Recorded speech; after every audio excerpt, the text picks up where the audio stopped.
Hey guys, welcome back to my channel. I hope you're all okay. Today I have my June favourites. June. So yeah, this is the end of June. We're going into July. June was a good month for me, I suppose. It was IMATS. IMATS was amazing. I loved it. I got a lot of goodies. You guys would have seen my IMATS haul. If not, I'll link it down below. And yeah, it's just been an alright month. I haven't really been up to like too much. I go away next week Friday, like 7 days from today. I'm so excited. We go to Italy for 12 days. So I don't know if I want to do a favourites for July, but we'll see. If I do, they're probably going to be a bit more like summer appropriate and whatnot. But yeah, today I have my favourites. I don't have like a fat lot because this month for me has been a lot of experimenting, and I've kind of just been playing with a lot of new things. One of my videos I mentioned I now have a basket in the beauty room which I put all my new products in, and I've been trying to use as much of that as possible so that I know I'm using a lot of things in my collection. Yeah, so if you guys are interested in seeing what my June favourites are, then please keep watching. So my first favourite is not a makeup product. This is actually a hair mask kind of thing. This is the Philip Kingsley Elasticizer, and this is pretty much just like a hair mask. It's perfect for like damaged hair because it really helps fix it. Ow, I just punched myself in the face. Wow. It really helps like fix the hair. It's kind of like Olaplex. Just a disclaimer, I do have Olaplex. I've used Olaplex and I don't really feel like it works. However, when I use this, my hair is so soft and amazing. I much prefer this to Olaplex personally. I know people out there who will literally swear by Olaplex and say it's like the greatest thing to ever be made, and like that's you do you boo boo. But for me personally, Olaplex did not work to the extent that this did. I will leave links to everything down below as well. And I use this because a YouTuber, I can't remember who, I think it was Velvet Ghost, aka Gabrielle Lindley, mentioned that she used it, and I thought I'd give it a go. And another one of my friends, Sarah, hey if you're watching, said that she knows about it as well and that I should use it, and I actually really do like it. I did get the biggest size, which is 1000 milliliters, just because I feel like my hair is quite damaged anyway, and I really like this. I'll use this like even on my weave and that, even though it can't really repair itself because it's dead hair essentially. It's just nice to make it nice and soft as well. So I'm a really big fan of this Philip Kingsley Elasticizer. And then the other non-makeup product I have is the Nip and Fab Exfoliate Glyconic Fix Daily Cleansing Pads, which are just like little pads that you use to take off your makeup and cleanse your face. I do not use these to take my makeup off. I use a makeup wipe to take my makeup off, and then I will go in and cleanse my face to get rid of any makeup or any marks that are still left on there. The reason why I don't use a cleanser straight away is I don't like the idea of moving makeup around like while it's still coming off. I'd like just to use a wipe, get as much of it off as possible, and then go in with a cleanser and a toner and such not. But these ones I've absolutely been loving. They have broke me out a little bit, but I don't think it's these that broke me out. I think using them has just brought to surface hidden breakouts and breakouts that were like just forming, and then they just kind of like came to the surface, got rid of them / getting rid of them. But yeah, I've really been liking these so far. So then moving on to the makeup products, the first thing is going to be the Kat Von D Lock-It Featherweight Primer Base. So this says that it hydrates, it's water-based, weightless, fragrance-free, oil-free. I have been absolutely loving this. I don't know what it is about it, but I've absolutely been loving it. It reminds me a lot of the Marc Jacobs and the Too Faced one that I'm obsessed with. I just feel like this one doesn't have very many scents to it, which I prefer because scents and my skin are kind of like a battle. But this one's been absolutely lovely. It's really nice and moisturizing. I don't feel like it necessarily makes my makeup last longer because I don't really have trouble with my makeup lasting anyway. Like I said, I'm not dry or oily. Like my makeup can stay on my face, but I use a primer just to like protect my skin more than anything and kind of hydrate it at the same time. So whether or not it makes your makeup stay, I can't personally tell you from like my experience, but for everything else, like it says it's hydrating, it is. It does feel water-based because it's quite runny, and it is extremely weightless. So I've actually been loving this lately, and it's up there with my Marc Jacobs one. I've kind of been like dotting in between the two for the past month, but this one I thought I would mention because I have been loving it. The other thing I have been loving is what I got from IMATS. This is the Skindinavia, the Makeup Finishing Spray Bridal. This is fine mist, oil-free, and paraben-free. I feel like I know these words and then I see them written down and I'm like, what?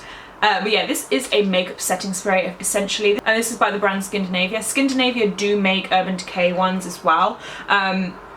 And yeah, I've just been really loving this. Like I said, I don't have troubles with my makeup staying on my face. So when I use a setting spray, it's usually just to hydrate my face or make it look a bit more dewy and not so flat. A lot of you guys are asking me like, how does it compare to the Urban Decay one? I personally like, makeup lasting wise, I don't know. The reason why I'm using this more is because I personally feel like this one's a bit more powerful when it comes out, which means I feel like I'm going to get more on my face and a bit more dewy. I will still use the Urban Decay one. I absolutely love that one. I do love the Urban Decay one more than this one, but this month I've been only using this and I've loved it. So I do still love both of them, but this month is it's just been this one that's taken over. And a subscriber of mine left me a comment saying, oh my god, Sophie didn't use the Urban Decay one, which shows you guys how much I love it. But yeah, this one has taken over Urban Decay's place for what, but if you guys ask me long term, Urban Decay over this, so if that makes any sense. I still love this though. So the next thing is a foundation. I'm wearing this foundation today. I've worn it in quite a few of my tutorials this month and I've been wearing it when I haven't been filming. This is the Tarte Rainforest of the Sea Water Foundation. And I am in the shade Medium Tan Sand. I am so in love with this. I've had it for a while. I've had it since it came out. And I've used it like every now and then. But this month, for some reason, I've just been obsessed with it. The thing I love the most about this foundation is it is so like, it feels so thin because obviously it's like a water foundation and like water based. It feels so thin, but the coverage is so amazing. I feel like this is like full coverage. I always like associate full coverage with like Estee Lauder Double Wear and MAC Pro Long Wear, but I feel like it doesn't have to be thick to be full coverage, and this is completely one of those foundations that is not thick but it is full coverage. I have so many breakouts and so many blemishes and so many darkness around my face right now because of breakouts obviously, and this just helps it look so beautiful, and it kind of like makes the skin just adapt around each other, if that makes sense. And it's super full coverage, it's super thin, so it doesn't feel like I'm putting a lot on my face. I haven't broke out because of it, so I'm absolutely in love with this foundation. The next thing is the Cover FX Custom Enhancer Drops, and this one is in the shade Sunlight, and I've been obsessed with these and mixing them in with my foundation. So I used them when I did my highlight challenge, and I used them like a few times since, and they are just the most pigmented and stunning things in the world.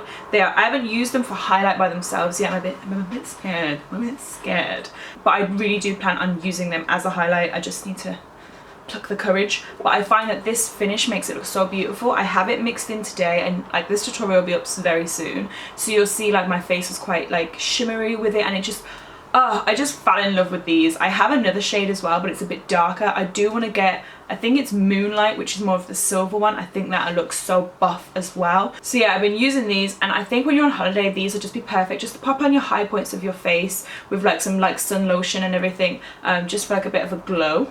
The next two things come as a duo for me. This is the NARS Radiant Creamy Concealer in the shade Chantilly and the Urban Decay Naked Skin Concealer in the shade Fair Neutral. So I have been absolutely loving mixing these two together. Now I think that the Urban Decay one is perfectly fine by itself. I feel like the NARS one needs like a buddy with him to like always buddy up. I see a lot of YouTubers who use other products with the NARS ones. I use other products as well. I used to use the MAC Prep and Prime one, but I started to buddy up with the Urban Decay one because it's my favourite concealer of all time. And together I think they just give like a nice beautiful coverage. This one's very light but a bit thin, and this one's a bit more thicker, so it's just kind of like the perfect pair for me basically. So these two together are beautiful. So the next thing is a highlight from Illamasqua. This is in the shade OMG. They came out with this one and Epic, which is I think a bit more golden maybe, or a bit more bronzy. I just got OMG and I've been obsessed with this. I have it on today.